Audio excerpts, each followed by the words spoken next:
Is it Arch Manning? Is it Matthew Caldwell? The Texas quarterback situation is getting interesting. It's a college crossover. Here we go.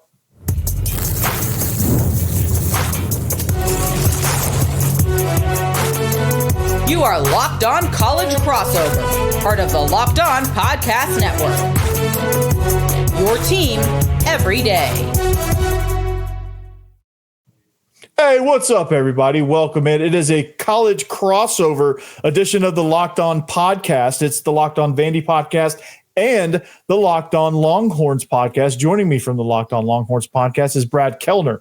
And we got a lot to talk about. We're gonna talk about why teams continue to kick it to RYAN NIBLETT, because that guy might as well be, I don't want to say Devin Hester, because that's a class of its own, but it's about as close as you can get as a punt returner. He's dangerous. We're going to talk about that. We're going to talk about how Texas plans to stop DIEGO Pavia in this Vanderbilt offense, where they're strong, where Vanderbilt's offense has a little bit of an edge, vice versa, all that. But we're going to start with the Texas quarterback situation. But before we get into any of that, I'd like to remind you guys that this show is brought to you by FanDuel. Right now, new customers can bet just $5, and if your bet wins, you'll get $300 in bonus bets to use across the app. Download the app today. And also, like and subscribe, Locked On Longhorns if you're not there, Locked On Vandy if you're not there. But, man, Brad, since you came on board, it's been a dream, dude. You've been doing a phenomenal job with Longhorns, so keep it up with that. And, man, you're crushing it, and just keep going, man. And it's been great. But here's what I want to talk about. And we had an interesting conversation before I hit record. So hopefully we can recreate this. But the Texas quarterback situation, it's the way that the Texas offense has been an enigma all year for one thing. And this quarterback situation this week doesn't make it any clearer. It's about as clear as mud right now. Early in the week, it's, hey, Manning's in protocol. He suffered a pretty bad concussion against Mississippi State late. He's been in protocol. Like, it's been pretty much like, hey, it's Matthew Caldwell's job this week. And then he's listed as questionable, and he might still trot out there. So first question is, do you think it's Arch Manning? Is there signs that you're hearing about that it's going to be Arch Manning? And if it is, how does that affect this offense? How does it affect his ability in decision making where it's already kind of slow? And how does it affect this team? Yeah. Well, first of all, Corey, thanks for the kind words. I feel the same way about you and the job that you're doing with Locked On Vandy. And that's obviously the huge question for this game, right?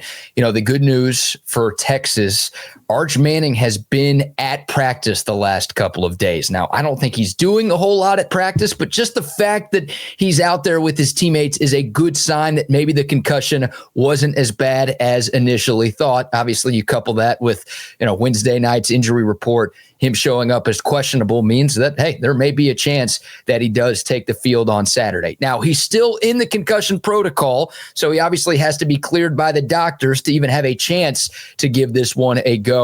But, a good sign for Texas. We'll obviously see what the report looks like tonight and tomorrow before we get to Saturday. And Arch is coming off his best game of the season. I mean, he was a huge part in Texas overcoming that 17-point fourth quarter deficit at Mississippi State. He was just throwing dime after dime after dime. And without much of a run game, the Longhorn offense played its best stretch of football of the season in the fourth quarter and in overtime. So, yeah, the hope is that he is able to go. But like you said, I mean, it's muddy waters right now. Matthew Caldwell has been getting the first team reps at practice. Caldwell's been working with the ones, so it's almost like Texas is preparing for all scenarios just in case. And Corey, I don't know if we're really going to get an answer until these teams take the field Saturday at 11 a.m. That's a little gamesmanship by Steve Sarkisian, and hey, I'm here for it, man. I love the coach's gamesmanship, things like that, like just being kind of mum on that. But if it is Matthew Caldwell, and we'll get back to Arch here in a minute and kind of the progression of his season so far, which has been kind of a roller coaster. But for Matthew Caldwell, if it is Matthew Caldwell at the end of the day, what about Matthew Caldwell? What is Sark going to try to accomplish with him at quarterback? Well, all Matthew Caldwell has done is, go 8 for 11, 85 yards and a touchdown so far at Texas. And he's thrown 2 passes in conference play. Both of them came in late game situations, and both of them he made huge plays, right? Texas in the Florida game, the Longhorns were down by 8 in the final minute. Arch Manning gets sacked, loses his helmet, so he has to leave for a play. Matthew Caldwell comes in, throws a beautiful deep in to Ryan Wingo for a 26-yard gain. Nice throw, nice play. Obviously, in that aforementioned game against Mississippi State, Arch Manning goes down. Matthew Caldwell comes in overtime, throws the game-winning touchdown, a beautiful fade route to Emmett Mosley in the corner of the end zone. So very, very small sample size. But whenever Matthew Caldwell has been called upon, Corey, he's been really good. Some Texas fans are calling him Matthew Coldwell because he's got ice. Oh, he's got ice in his veins. Yeah, you like that? That's a good nickname. That really is a good nickname. So Texas fans, hats off to you. That's creativity right there. So with this offense, like what has been – because when I look at it, it screams like just inconsistency along the offensive line, because it's not a talent issue. It's definitely not that. And it's kind of does Arch Manning have time, like when it's been Arch Manning, does he have time to sit back and really digest this offense, progress through his reads, things like that? Like what is with this Texas offense? Why has it been such an enigma? Why has it been such a roller coaster? Yeah, Corey, I think you hit the nail on the head. It starts up front. And you're being too nice calling this offensive line inconsistent, because really they've been consistently bad. They're a huge problem. And that's a big difference between these two teams. And credit Clark Lee and the job that he's done. You look at Vanderbilt's offensive line. You've got 4 graduates and a redshirt junior up front. Meanwhile, Texas lost 4 players from last year's offensive line. And instead of going out to the portal to get anybody, Texas is like, nah, we trust some of the young guys that we have. And those young guys just haven't been good this year. You can't go young on offensive line. That's no. something we've learned through this portal era. You can't go young on the offensive line. LSU learned the hard way, and Brian Kelly, the other BK, is out of a job right now. So what do you notice about Vandy's defense? Like, what problems can they present for this Texas offense in your mind? I mean, Vandy's so sound on both sides of the football, and they do everything right, and they've been winning on the lines of scrimmage this year. So, Texas's best game that they've played this season was the Oklahoma game in Dallas, and that was Texas's best performance in the trenches, right? On both lines of scrimmage, they were able to kind of impose their will and lean on the opposing defense a little bit. Vanderbilt, you look at some of their defensive stats, they're not getting a ton of pressure on opposing quarterbacks. Like, they're not at the top of the league in sacks. They're just smart, they're sound, and they're good enough to win up front. So, I think just for Texas to do what it wants to do offensively in a game where they're not going to have a lot of possessions because of the style of play that Vanderbilt likes to employ, they've got to find a way to win up front. So, Corey, it's interesting. Like, Kentucky didn't have a great defensive line. Florida didn't have a great defensive line. Mississippi State didn't have a great defensive line until they played Texas. I think Vanderbilt's D-line is better than all 3 of those teams for the record, even though it might not be the best of the best in the conference. There's some talented dudes. There's some experience there. So basically, Vanderbilt's going to be a challenge. And if Texas doesn't bring its lunch pail and its hard hat, then it could be a struggle for this Longhorn offense and one of those downs on this roller coaster ride that you were talking about. Yeah, absolutely. And one of the things that does, I guess make me nervous a little bit with this Texas offense is when they get the passing attack going, it falls into the upswing of the inconsistency with this Texas offense. Ryan Wingo's as good as anybody in the league at playing receiver. He's dynamic. He can make it happen. Getting CJ Baxter back has got to be a huge deal to add to Trey Wisner, and that's got to get that running game going a little bit. But to me, the way I see it against Vanderbilt's defense, if they can mount any semblance of a run game, I think that's where the advantage lies, because now they can go play action. Now that they can get these defenders coming up to play the run, Clark Lee is going to have to throw more bodies at the run game and put more defenders in the box for that. That leaves the passing attack, or that leaves the secondary exposed a little bit. And they've had some communication issues where teams have been able to get some big chunk yardage on them, is where they have a little miscommunication in the zones, especially in the Alabama game where they try to play a lot of cover 2 because they needed those hard corners to play the fast screens.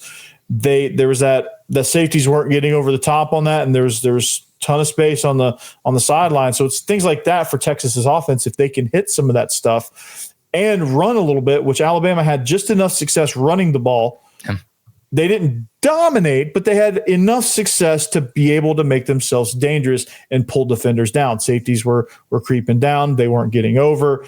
And that's, to me, when you look at Texas's offense, if they can do that, they have the talent to do that. But is your front line going to allow that? And that's going to be the key to this game, at least in this Texas offense versus Vandy defense matchup. Yeah, that's well said. And Texas, they're 14th in the SEC in rushing yards per game in just conference games. Now, they've got some better numbers overall, but those are inflated by some cupcake G5 teams early in the year. I think Vanderbilt's got the number 8 rush defense in the SEC, so they haven't been great at that, but that's been a huge problem for Texas. And everyone's going to focus on Arch. That's how it works when you're the quarterback. It is like times 100 when your last name is Manning. But the biggest problem with the Texas offense this year is they just have not been able to establish a consistent running game. And that is playing with fire against good teams if you are one-dimensional on offense. Yeah, absolutely. And everybody's good up front. So, BK, how do you stop Diego Pavia? And we're going to talk about that because that's a task in and of itself. How do you stop Diego Pavia? What does this Vandy offense have to offer in this game, in this matchup? We're going to talk about all of that next. But first, I'm going to make some fun bets here on FanDuel. And guess what? The NBA is back too. And there's no better place to get in on the action than FanDuel, the official sports betting partner of the NBA. Even if you missed the start of the game or want to ride a hot hand, FanDuel has live bets on everything from who will score next to the fourth quarter comebacks. Plus, you can even combine live bets into a same-game parlay for a shot at a bigger payout. It keeps every game exciting, especially when your team's making that late push. I love the live betting. That's my favorite aspect. What do you like about FanDuel? It's awesome, man. The live in-game betting is great, but also the player props, too, is fantastic. Oh, yeah, those are good. Those are really good. That might be what I stick to if I go beyond football. So, it just makes it exciting, man. Like if I get a nice player prop, I'm going to watch a Jaguars versus Colts game that I usually don't care anything about. But if I got a player prop on Jonathan Taylor, hey, I'm going to watch it. And it just makes it exciting. But right now, FanDuel is giving new customers $300 in bonus bets when your first $5 bet wins. So head to FanDuel.com to sign up and play your game with FanDuel, the official sports betting partner of the NBA.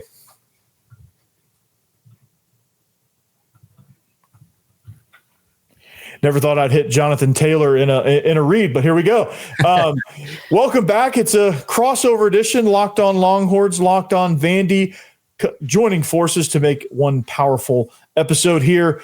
Brad Kellner joining me. Brad Kellner, host of Locked On Longhorns. If you haven't subscribed, if you're missing out, you're truly missing out.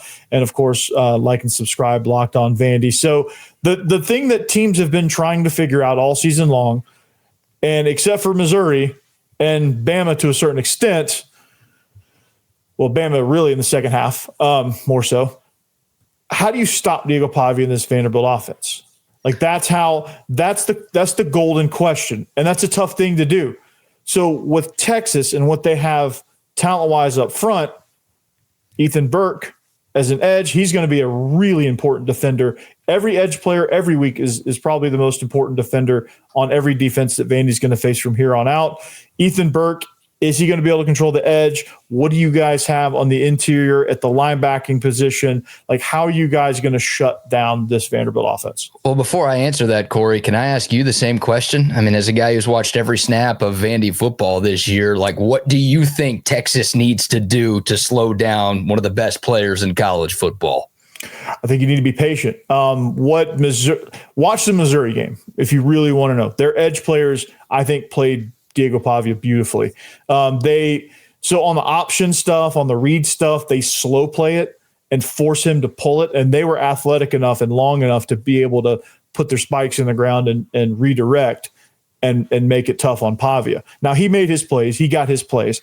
But it was just few and far between. And running game wise, they were winning battles up front. Like their nose guard was winning battles. Their linebackers were flowing good.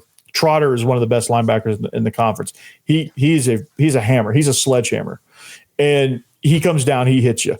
And they just played really well up front. And Vanderbilt really wasn't able to get much going otherwise because of that. But the thing that Vanderbilt did against Alabama when Alabama did all that was Alabama was able to turn them into an air raid team, which they are not an air raid team. They went out of identity and they ended up digging themselves deeper and deeper and deeper. Against Missouri, they were more patient. They stayed within their identity, even though it wasn't working, even though they were running into a brick wall a lot of times. Eventually, Missouri's defense got a little bit worn down, and they were able to have some avenues to score enough points. Vandy's defense was playing well enough that where they didn't need a ton of points. They only needed 17, obviously. And they were able to get those spots off a turnover for one of the scores, but they were able to hit an 80-yard run because the edge player misfit it. He got pinned. MK Young was able to get the edge, and off they go. So that for Texas's defense, they're going to have to be gap sound. They're going to have to play the edges really well and not let Diego Pavia run wild. LSU failed at that, even though they're athletically gifted enough, even though they're talented enough. They're way more talented if you just look at raw talent than Vanderbilt. But Vanderbilt is just such a great unit that they just trump that completely. Yeah, it's interesting. Like, you look at some of the scores of the games that Vanderbilt has played, especially in conference play, and to me, they're like a college basketball team that like wins 64-58. And everyone's like, oh, their offense isn't very good. They're just good on defense. And that's why Vanderbilt is so efficient offensively. They just slow the game down so much that's why their scores aren't as high. I'm not telling you or your audience anything that you don't know. I'm telling the Texas audience that. Yeah. But Diego Pavia is a matchup nightmare. And what Texas was able to do in last year's game in Nashville was they kind of contained him, and they didn't let him do that Johnny Manziel improv that he does so well, especially on third down. Like last year, Vandy was 3 for 12 on third down. I think Diego Pavia had less than 160 yards passing. He had a couple of interceptions. Like Texas, they maintained their edge discipline. They maintained their rush lanes, and they were able to kind of confuse Diego Pavia at times. Now, he's gotten better, and Vanderbilt as a team, I think, is better this year than they were last year. Texas, this team would blow out last year's team. Yeah, I think you're right. And I think last year's Texas team would probably blow out this year's Texas team. So there's good news there for Vanderbilt. But what Texas has that nobody, not even Alabama, has is Anthony Hill. And Anthony Hill was spying Diego Pavia a ton last year, and it caused problems. That's one thing I couldn't figure out why LSU didn't do. It's like you're playing man defense, you're turning your back, and you're just going to let Diego Pavia see all of this green grass in front of him. He's going to take off, and he's going to run. Anthony Hill is one of the best athletes in college football. He's a first-round pick in next April's NFL draft. If I'm Texas defensive coordinator Pete Kwiatkowski, I am saying, dude, don't let Diego Pavia go to the bathroom without following him. That guy wants a hot dog at halftime. You better go to the concession stand with him and go get that hot dog. I am not letting steal it from him, right? I'm not letting Diego Pavia's legs beat you. Now, easier said than done. He's so good, and Vandy's so crafty with Tim Beck on offense that he's going to find ways to get his yards. But you cannot let those improv breakdown plays turn into Diego Pavia running for 18 yards and a first down. So you said it, the discipline up front and on the edges, but really like having somebody just making sure Pavia doesn't do the crazy stuff that he does so well. That, I think, is the biggest key for this Longhorn defense. Absolutely. And for Vanderbilt, I think it's so important to continue to get Eli Stowers even more involved than he actually is. Now, he's also a matchup nightmare for a lot of people. He also makes things tough, especially if teams want to play zone defense. It makes it challenging. And they've got Junior Sherrill, who I don't think is being utilized enough.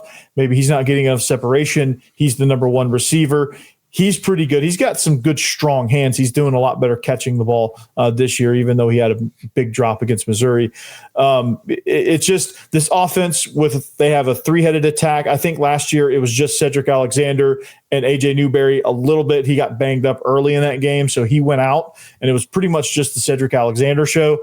This year, MK Young, A.J. Newberry, and Cedric Alexander is a three-headed monster at running back. You have Trey Richardson as a slot guy who's kind of a gadget player, Swiss Army knife type. And you have three tight ends. They could go 13 personnel and be dangerous too. So how does Texas match up with all those different personnel groupings? Yeah, it's a great question. And, we talked about Arch Manning at the start of the show. What about the number 16 on defense, Michael Taft, the All-American safety, who he's questionable too, right? He's questionable. Yeah, he had thumb surgery last Monday, missed the game against Mississippi State. And it's no coincidence that Texas had its worst offensive game of the year without Michael Taft. He's an elite player, but he's also an elite communicator. Fifth-year senior, knows the system incredibly well, and just knows where everybody's supposed to be. So he does a great job. You think about Vanderbilt, who slows the game down and huddles before every snap. Having a guy like Michael Taft, giving him 30 to 35 seconds to say, you're doing this, you're doing that, you're doing that. Move a lot pre-snap, which is valuable for a guy like Michael Taft because, even with all the movement, I think where they get teams with all that is they force guys to communicate, and then they jump back over and they have to communicate again, and a lot of times it gets lost in translation. Michael Taft is an elite communicator there. That's somebody that's extremely valuable. Yeah. Bingo. But you said, communication, whether Taft is out there or not, it's so simple, Corey. It's easier said than done. There is no more do your job opponent to play against than Vanderbilt because they are so sound. Everybody is exactly where they're supposed to be at all times. And if you just like Texas in particular, Texas has better athletes than Vanderbilt does. If you just do your job on every play, then you're going to be fine. You're going to be able to contain this team, and Pavia is not going to have those crazy plays, and you're not going to get that MK Young 80-yard touchdown run where you're wondering what that safety number one was doing. You just took the total wrong angle. It's a do-your-job kind of game. But if one guy is out of position, Corey, that's where Vanderbilt gets you. That's where they get those explosive plays, and that obviously cannot happen in a game that's going to have a limited number of possessions. Exactly. And they're so much more physical than they were a year ago. And that's also a big contributor as to why they're 7-1. They're physically beating up teams as well. And that's something that you don't normally associate with Vanderbilt. Like Vanderbilt's going to come out and just physically beat you down. But they're doing that this year, which with NIL, Vanderbilt has a lot of money, by the way. People don't understand how much money is in Vanderbilt. Like if they wanted to, they could be money-wise, they could be up there with Texas money-wise. It's just they've been too arrogant to spend it on football. But once they kind of realize, hey, we can make some noise in football, they might start spending. That's a different topic for a different day. But there's a lot of money there. So that's something that can improve over time with getting better players and better roster guys and keep building along the front. So let's talk about Ryan Niblett, but we're going to talk about him next because I want you to tell me about Mazda. Oh, but before we get to that, let's talk about Mazda a little bit. You Vandy fans hear Corey talk about Mazda all the time. You Longhorn fans hear me talk about Mazda all the time. Mazda crafts cars for those who do more than simply move. They deliver confidence with every ride. They have more IIHS top safety pick awards than anybody else. You can feel the Japanese craftsmanship in every detail, from the metallic accents to the available Napa leather upholstery. You can make everyday drives feel like anything but smooth handling, intuitive controls, plus maybe their best feature, all-wheel drive is standard in every crossover SUV, so you can drive with confidence throughout almost any season. Like Vanderbilt players, like Texas players, Mazda sweats every detail because when you make every move count, impossible becomes irrelevant. It's Mazda. Move and be moved.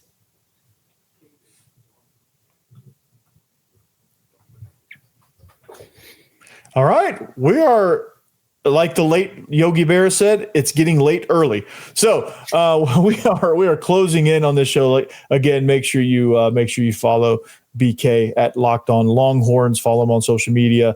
Where can Vanderbilt fans come see you? Yeah, Locked On Longhorns, you said it. YouTube, wherever you get your podcasts. And Locked On Horns is the Twitter and Instagram account if you want to check us out there. All right, yeah. And, of course, for all you Texas fans, at Locked On Vandy on all social media platforms as well, to follow the show. And, of course, the same places you find your own show. Just type in Locked On Vandy instead of Locked On Longhorns. So Ryan Niblett, I've been dying to figure out, and I want to get into every single Oklahoma, and it's it's an arrogance that I don't understand, because that dude is such a weapon. Like, as a coach, I'm willing to sacrifice 15 yards, kicking it shorter, doing a sky punt or kicking it out of bounds. Hell, I'll take shanking the ball. Do not, like, you put it in his hands, it's going to be 6. Yeah. Why? Like, you probably can't answer that, and you're probably glad teams are stupid enough to do this. But why do they keep kicking to this guy? You know, it's interesting, Corey. Like, after the first month or so of the season, there were a lot of Texas fans who wanted the Longhorns to make a change at punt returner, because for some reason RYAN NIBLETT it felt like he didn't want to catch the ball. Like, he was running away from the football. He was letting balls bounce. He was letting balls roll. And then all of a sudden, starting with the Oklahoma game, it's like, you know what? I'm gonna start returning some of these. It's like he was just waiting for SEC play, I guess, to unleash the weapon that he is.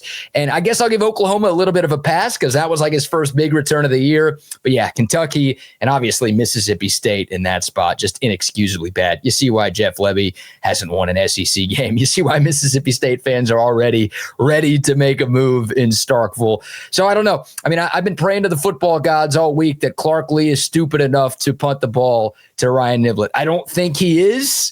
No. And look, it's college punters. I know Vandy special teams has been solid this year, but like, you could tell a college punter, hey, punt it out of bounds or angle it to the sideline, and they might screw it up. So maybe there's a chance NIBLETT gets one, but the guy is on the heater of all heaters right now. And Corey, you could make a strong argument.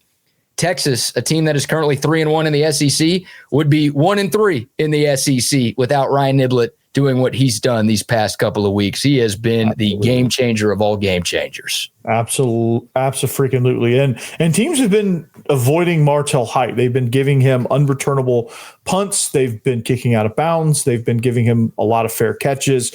And the coverage teams have been doing a good job when he does have a returnable kick every once in a while. They've done a good job of closing in. And Martell Height is just as dangerous as anybody at returning, but teams don't seem to see that with RYAN NIBLETT. So in the special teams battle, right, obviously the return game is a very, very strong part of what y'all do. Kicking wise, game's on the line, 46-yarder is your guy banging it through. Yeah, you know, it's interesting. Mason Shipley, first year at Texas, grad transfer from Texas State right up the road. If you asked me this question last week, I would have said no doubt. I mean, he hit some huge field goals against Kentucky, a big one late in regulation, the game winner in overtime on the road from 45 yards out. Like, okay, ice in his veins. Against Mississippi State, he missed a 26-yard chip shot. He had been perfect from inside 40 all year, and then somehow, some way missed that one. So I would say yes. I think both of these kickers in a big spot. Brock Taylor's been money. I don't think he's missed this year. Correct me if I'm wrong. Both of these kickers have been, knock on wood, have been nails. So I do think if either team is in a situation where a tie game or a team's down by 1 or 2 and you're trotting the kicker out in the final second to make you a kick, I feel like the kicking team's going to walk away with the win here. I think special teams are pretty solid on both sides in this one. Absolutely. Before we make our prediction, with all this hot seat stuff and coaching search stuff, obviously Clark Lee's seat is ice cold. I think Sark's seat is pretty cold, right? Like he's not on a hot seat. Where I think, do Texas fans worry about him jumping to the NFL though?